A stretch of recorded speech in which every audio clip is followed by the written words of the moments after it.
Olá, eu sou a professora Maria Aparecida, da disciplina de Ciências, e esta é uma aula de Biologia para a turma do 8º ano B. Bom, pessoal, para essa aula nós vamos utilizar a apostila 3, é o capítulo 14, o Sistema Nervoso, Organização, na página 278. Bom, pessoal, então neste capítulo nós iremos estudar sobre a organização do sistema nervoso.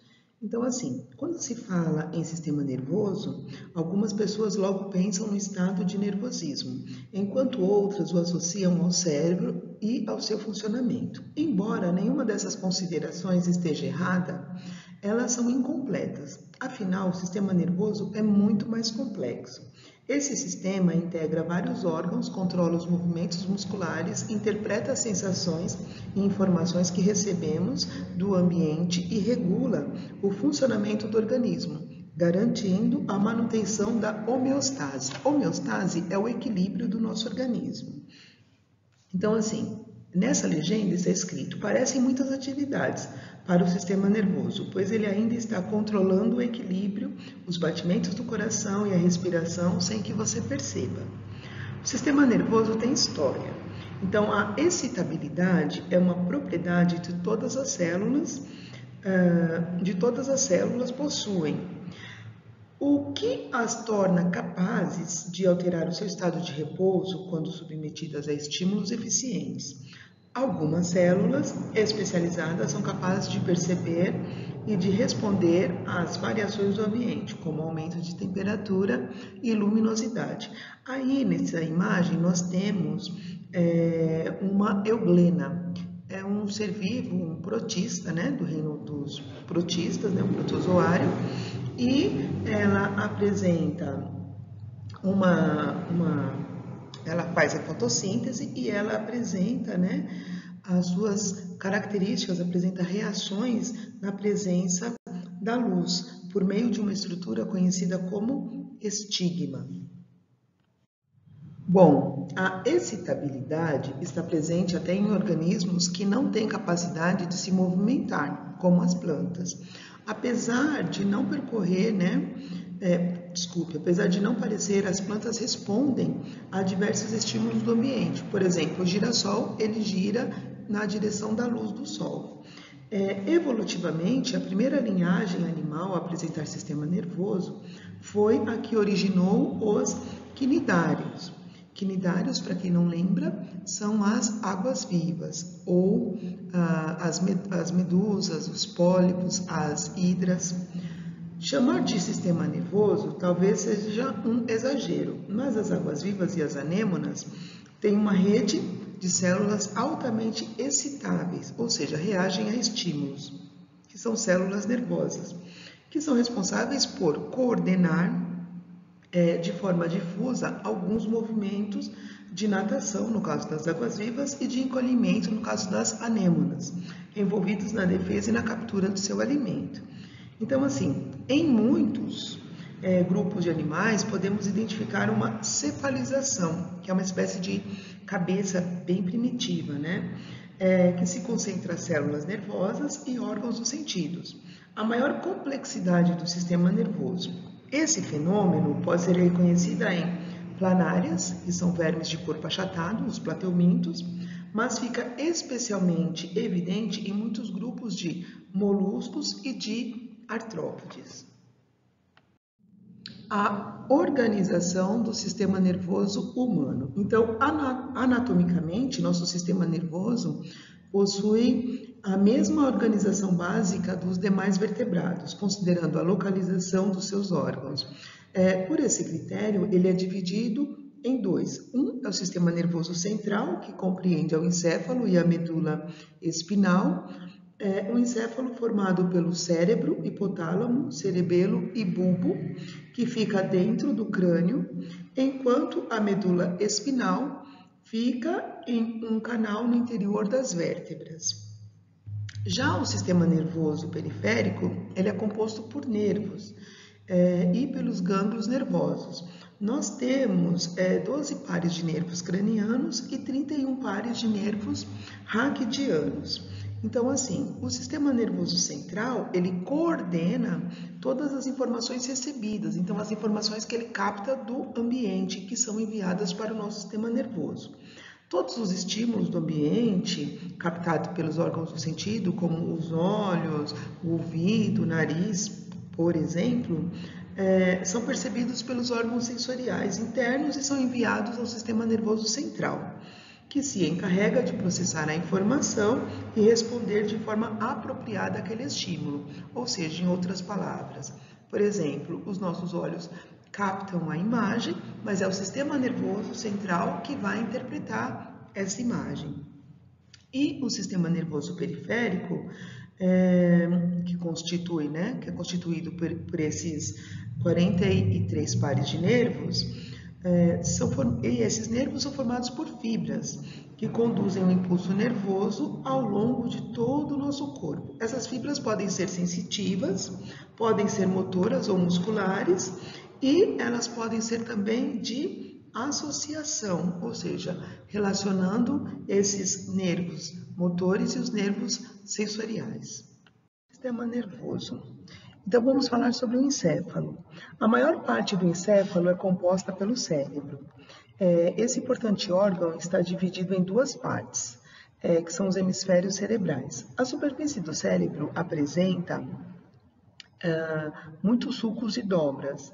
Também fazem parte do encéfalo o hipotálamo, o cerebelo e o bulbo. Externamente, o cérebro é protegido pela caixa craniana.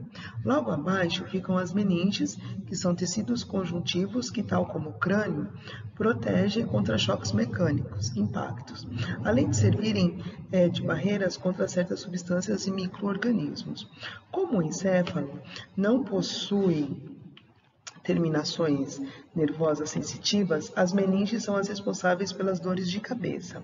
Elas se estendem também ao longo do canal da medula espinal.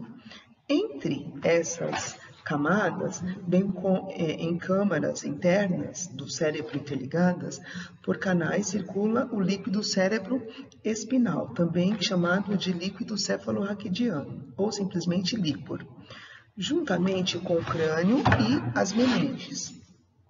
O líquor é também uma proteção contra pancadas e, tal como as meninges, envolve todo o sistema nervoso central. Bom, de olho no interior do cérebro. O cérebro é responsável pela interpretação de nossos sentidos, pelo raciocínio, pela linguagem, pela memória e pelo controle voluntário dos músculos, entre muitas outras funções.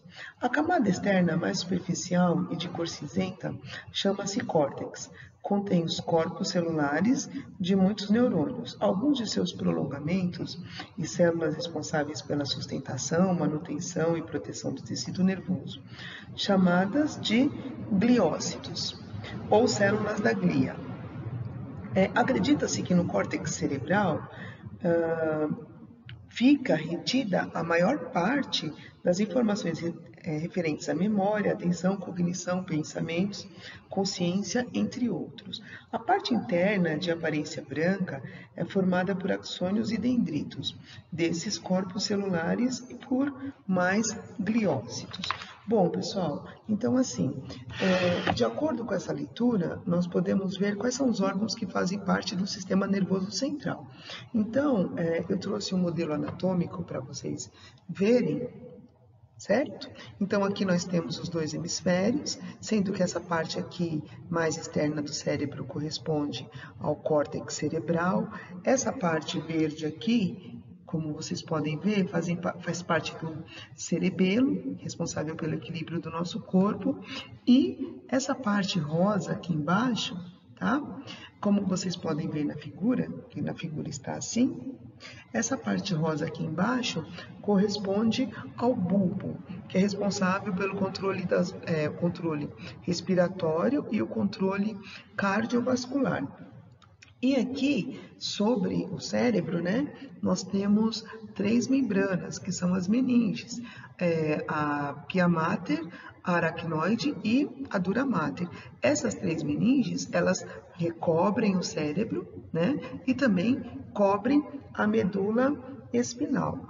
E, como vocês podem ver nessa imagem abaixo, nós sabemos que o cérebro ele apresenta no córtex cerebral a substância cinzenta e na parte mais interna do cérebro corresponde, aqui, essa parte interna do cérebro, corresponde à substância branca. Essa substância branca, que é formada de axônios, que é o prolongamento dos neurônios, e dendritos desses corpos celular, e mais as células da glia ou gliócitos.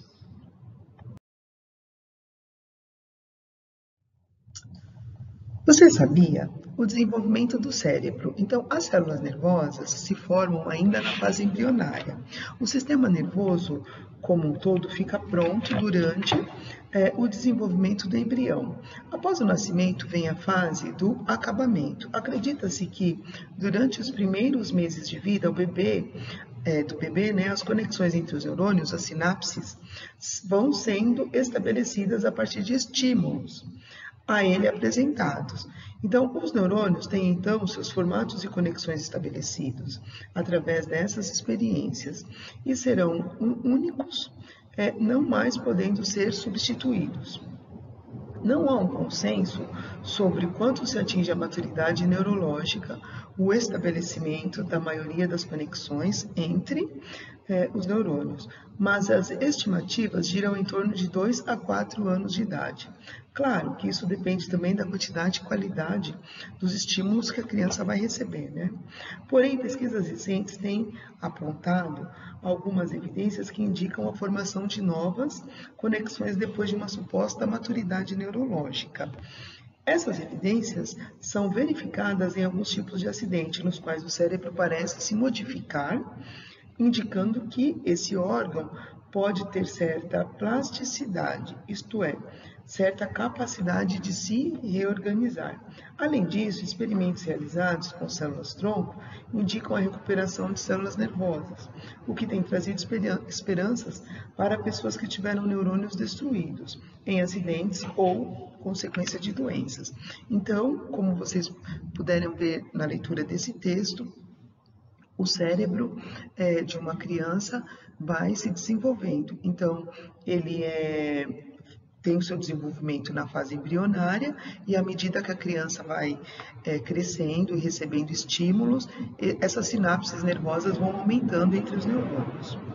O hipotálamo é uma pequena região encefálica, mas com papel muito importante no equilíbrio, ou seja, na homeostase do nosso corpo. Ele é responsável pelo controle do balanço hídrico, do apetite, da temperatura do corpo, bem como comportamento sexual e emocional, além de ser capaz de produzir hormônios.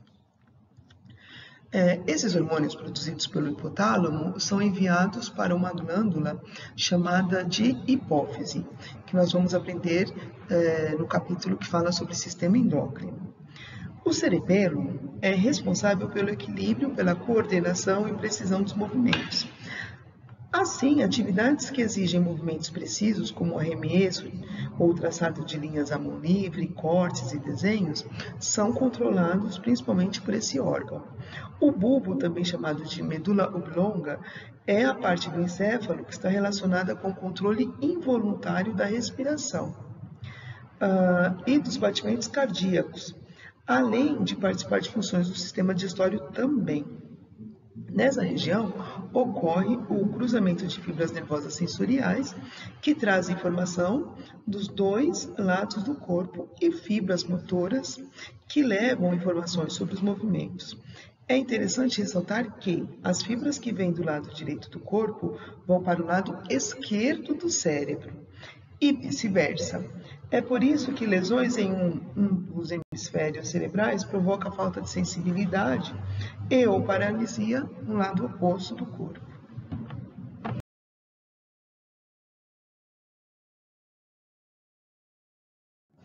Bom, pessoal, nessa página nós temos os nervos raquidianos, que são todos mistos, né? Enquanto os cranianos podem ser sensitivos ou motores ou mistos.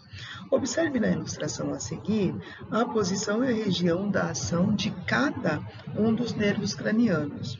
A descrição das suas principais funções consta na tabela da página seguinte.